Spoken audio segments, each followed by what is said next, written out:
Magandang hapon po. Tumaas ang bilang ng mga biktima ng paputok sa naging pagsalubong ng mga Pilipino ngayong bagong taon. Ayon sa Department of Health, 546 ang naitalang kaso sa buong bansa. 7% itong mas marami kumpara sa salubong noong 2010. Ang Metro Manila pa rin ang may naitalang pinakamaraming naputukan. Ang pinagbabawal na pikulo ang numero 1 paputok na nakapambiktima ngayong taon, sumunod ang kwitis at plapla. Isa ang naitalang patay pero sinadya ng biktima ang pagkain ng pikulo.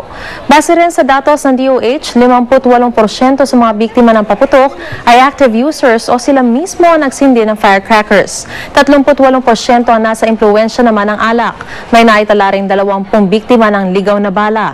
Mananatiling naka-code white alert ang mga public hospital ngayong araw, pero tiniyak ng DOH na patuloy ang monitoring ng kampanya kontra paputok hanggang Enero 5.